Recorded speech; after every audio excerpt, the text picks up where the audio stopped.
So I haven't cried in a long time, and I don't usually get emotional over stuff like this, especially when I don't know the people personally, but I definitely started tearing up just a bit when Joakim Noah was giving his speech and you saw Derrick Rose crying during the middle of it. I did not expect that to happen where I would get emotional like that. And I think a lot of it had to do with the fact that it brought back so many memories, very happy memories of that point in time in my life. And yeah, it just made me miss it, man. And I was so sad for Rose just knowing what could have been had he never gotten injury. But yeah, I mean, what a night, and what a perfect way to cap off Derrick Rose night with a dominant win over the best team one of the best teams, I should say, in the Eastern Conference, in the New York Knicks. This, of course, a bounce back after a dud of a game against the Wizards where they got blown out by the worst team in the league. Like I said, this team just doesn't make sense.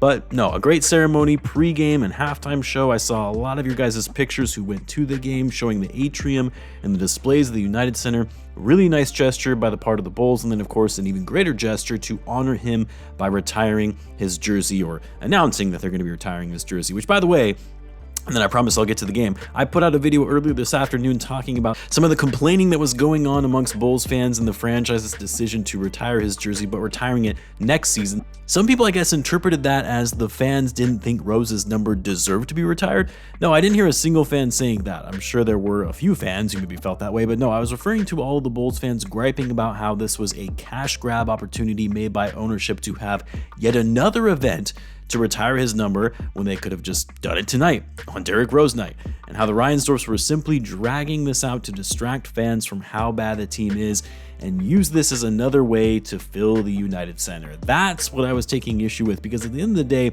I feel like all that complaining and making it about ownership was taking everything away from this actually really being a significant honor and retiring Rose's number. But anyway, I won't belabor that point here. You can catch my last video where I talk about why I take issue with that a bit more and how I feel this whole thing is just being overblown. Anyway, great to see Derrick Rose, great to see Joakim Noah, and a host of the other players who were there for the ceremony.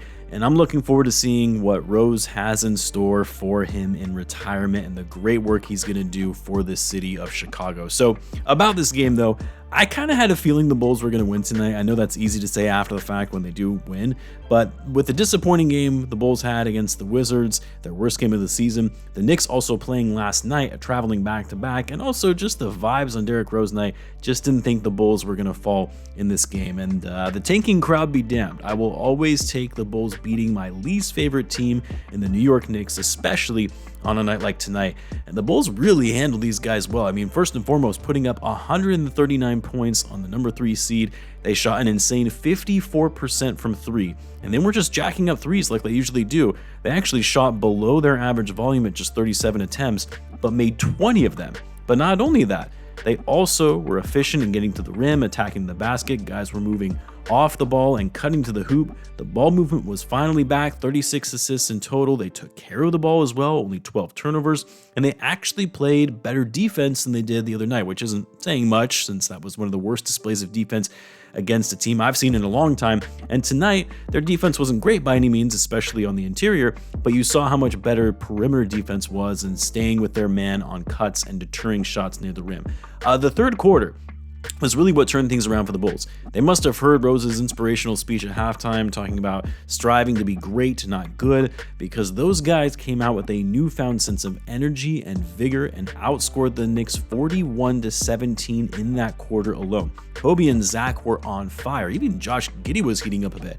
Everything was clicking in the third, and even though the Knicks scared us a bit by bringing the game, I believe, down to 6 points about halfway through the fourth quarter, and you thought, is this going to be one of those epic fourth quarter collapses like we saw recently against the Atlanta Hawks? But no, thanks to Coby and Zach, who simply could not miss from behind the arc. Coby especially, who hit 9 threes in this game, going 9 for 11 overall, but some of the big threes to cool the Knicks off and ice this game in the final minutes. And boy, did we need a good game from Coby White. Not really us, but for him, get his confidence back and start playing with a little more swagger. Him and both Zach Lavine finished the night with 33 points. Coby goes 11 for 17 overall, a plus 10 in the game.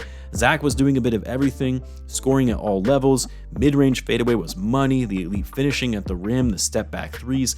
33 points for him, but also 7 assists and 4 rebounds. How about Josh Giddey? After some poor games more recently, particularly his poor shooting, tonight he puts up nearly a triple-double, was 3 for 3 from deep, 5 for 10 overall, 15 points, 10 rebounds, and 8 assists to go along with the steal and the block. Oh, and when him and Lonzo were on the court together, the Bulls are money in moving the ball in transition.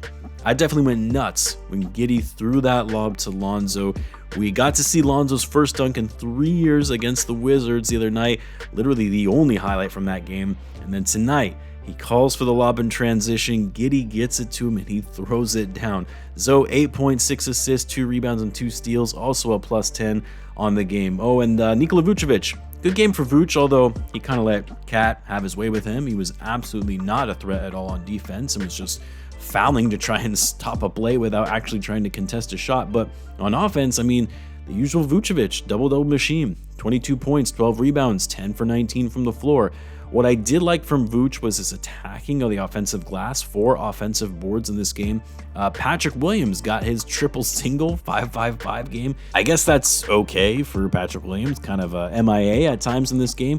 He did have some nice plays in this one where he was seeing a little more grit and effort on defense, but a pretty unimpressive game from Patrick Williams. Oh, actually, Julian Phillips was great in this one. Very solid in how he handled himself in the paint, attacking the basket, and active hands on defense. He was actually a team high plus 12 in this matchup. What I didn't like from this game, one, the Bulls allowed way too many second chance opportunities. They got lucky because the Knicks didn't capitalize on most of those opportunities, but that really could have cost them this game. You cannot allow your opponent to get up 18 offensive rebounds. Need more effort on the glass, and some of it was just lazy boxing out on the part of the Bulls. And two, come on, man, Modest Buzel's playing 2 minutes on Derrick Rose night.